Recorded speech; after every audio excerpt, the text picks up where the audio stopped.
Hey, what's going on, guys? A little bit of a different video this time. I used to cover a lot of stuff on Excel and how to create better Excel files for your athletes. As a powerlifting coach, as a coach in general, Excel, Google Sheets, their analogs, and their free versions serve as a basis of communication between you and your athlete. And so while it doesn't necessarily make the program, it doesn't do anything with communication directly, it doesn't create the program for you, it can make things a little bit easier. And user interface, user experience has been something I've been interested in a long time. So today we're going to work on the intensity cell and see how many different things we can fit into that cell and see what it can do. So taking a look at the screen here in front of you, the problem that we're trying to solve is the fact that there are many different types of things that powerlifting coaches put in the intensity cell. So sometimes we use RPE, sometimes we use percentage of 1 rep max, sometimes we just want to say add 5 pounds from the week before, sometimes we want to do a load drop. There are a lot of different things that we can say in that intensity cell. And of course, I can have 4 different columns and have each of those have their own intensity cell. But it'd be really nice if we could just get everything in one cell and have the loads automatically calculate based on what's in the intensity cell. So it's one thing to just use natural language and say RPE 8 and just type out the load or calculate the load for an athlete, or just leave this blank and say, okay, athlete, I want you to, just work up to whatever feels like an RPE 8. But we know we can give the athlete a target either based on the RPE chart or something else. And I know I can put in here something like 88%, and I can use very simple math to calculate a load. But how do I create something that handles both of those cases? How does it know when I type in, let's say 6, just the number 6, that it's not 6% and it's actually 6 RPE? Well, there's a few ways we can do that. There are formulas called text, which allow you to format a specific cell. So if you look at the documentation on Google Sheets, you can have a certain number spit out a date, or you can have the number spit out, any one of a number of different things. You can put an @ sign in front of it. The problem is that this is formula based, and as soon as you write in a number, it gets rid of the formula. So this started off being an attractive option, but turns out that it's not an attractive option at all. So what we're mainly looking at is number formatting. If you go into 1, 2, 3 here, you can see all these different number formats. So we can format as a number, as a percentage, counting, dates, and so on. I'm sure you've seen these. In fact, Google Sheets automatically does this. If you enter something that looks like a date or looks like a number or something like that, it'll automatically format. The problem is that we want something that handles not just one case, but multiple cases. Basically, we want an if-then statement that says, okay, if the number is less than 10, then do this. If the number is greater than that, do this. So there's a lot of different ways we can do that. And what we really need to understand is that we're looking at custom number formatting. So you can do date formatting, you can do currency formatting, you can even do colors, to be honest. What we're really looking at is some of this stuff down here at the bottom. So if we put something in quotations as a custom number format, then it will just formulate as text. So we're going to go through a few examples here. So let's say we're doing squat, we're doing 4 sets of 5, and ultimately we want the athlete doing, let's say, RPE 8. Okay, that's what we want. But we want it to look like at 8. So we go up here and let's create a new custom format by going all the way down to the bottom and going to custom number format. And now we can write down our own custom number format, and it'll even tell you exactly what it is. So I've been messing around with a few of these already. So we can put the @ symbol in between 2 quotation marks, and we can put a number on the outside of that. So we can say either number like that, and you can see the sample. It says @ 1, 2, 3, 4, 5, or we can say @ 0.0, and that will force it, no matter what the number is, to look like 0.0. So now if I write in, let's say 8.5, okay, now it knows that it's a number, and it'll format it exactly how I want. So I can say 6.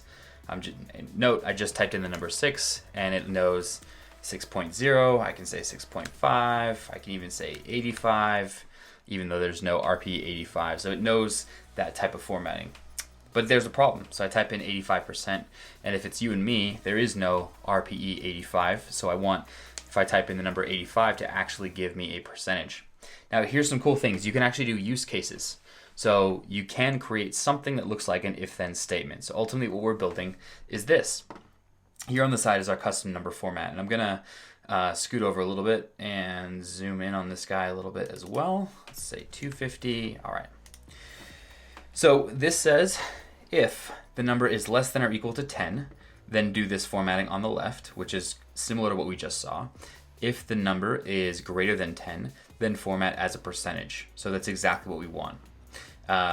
Again, number sign is for a number as well, and it will put the percentage sign after that. So let's take a look at what this does for us. So I'm gonna create this number format down here at the side. We're gonna say custom number format. We're just gonna copy and paste this, and here we go. Okay, so automatically it changed it. It knew that the number was above 10, and we've got a percentage sign on the back there. And we know we have, let's say 8.5, and it's formatted correctly. That's beautiful. And what if I type in something like LW plus 5? Great. That's shorthand for last week plus 5. So we can add a fixed load increase from last week, and that's just fine. So we have to make the load cell handle these specific use cases, and that's fine. So we already went in previous videos over how to take a number and a load and use the RPE chart and someone's max to figure out what an estimated weight they might be using is. And then simple cases like 85% are pretty easy to do as well.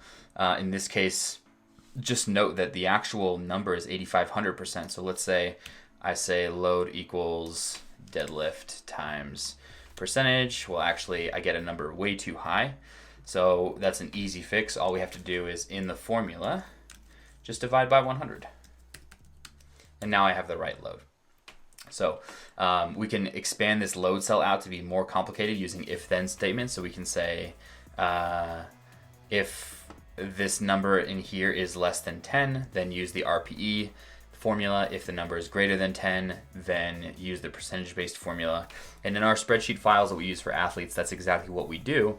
And we tack on a few more complicated things as well, but that's the basic thing. So you can have it search this cell and say, if there's an LW plus in there, then simply add whatever comes after that to the load that's in the previous cell.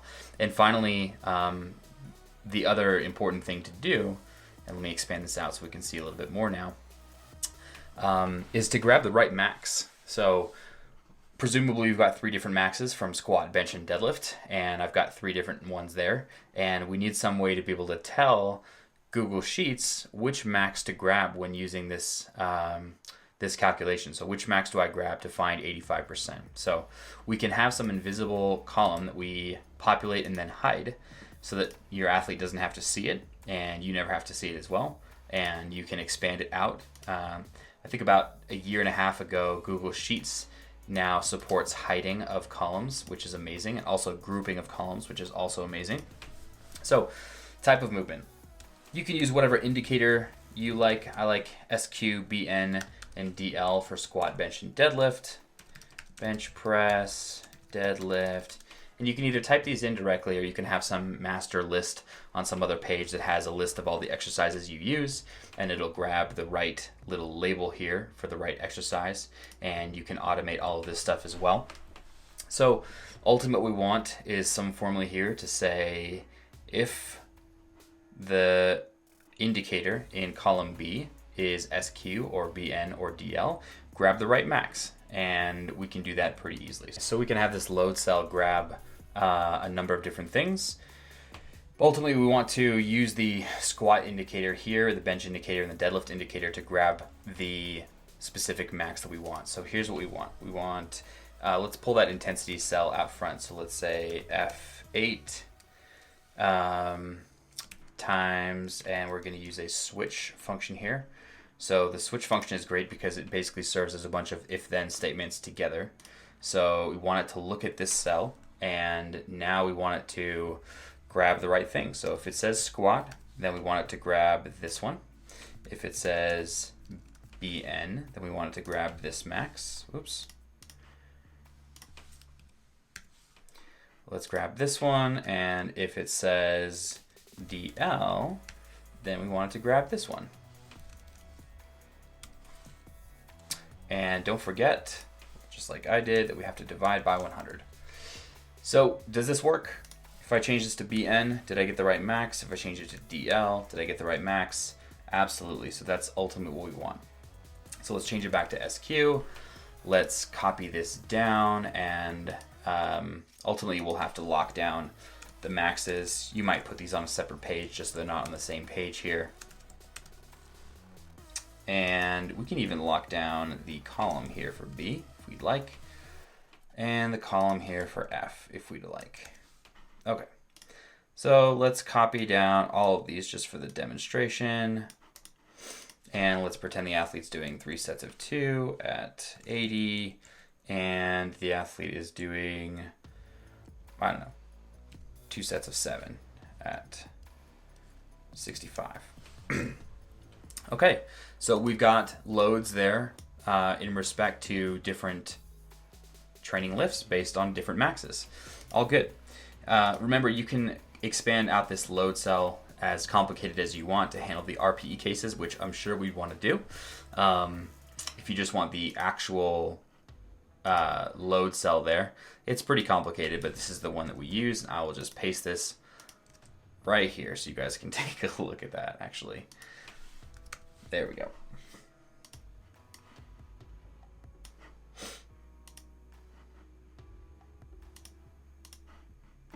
Okay, so going through this just a little bit, just so you guys know what's going on.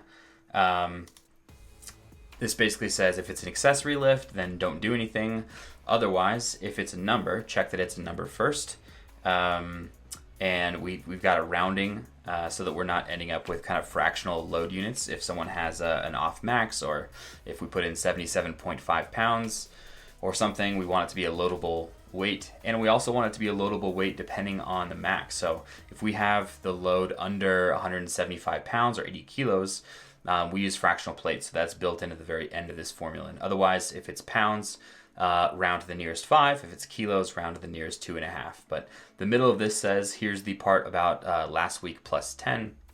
So look up, this is the RPE portion of the formula, and then down here grabs the max as well associated with that, and the first part up here is the percentage based part. So if you want to play around with that, you absolutely can. The coach, these are all the maxes, and that's the same exact thing that we just built out here, except I put the maxes on the same page. So hopefully that helps. In essence, it simplifies your use of this cell here, so you can just type things like 6.5, 85, and things will all calculate for you like that.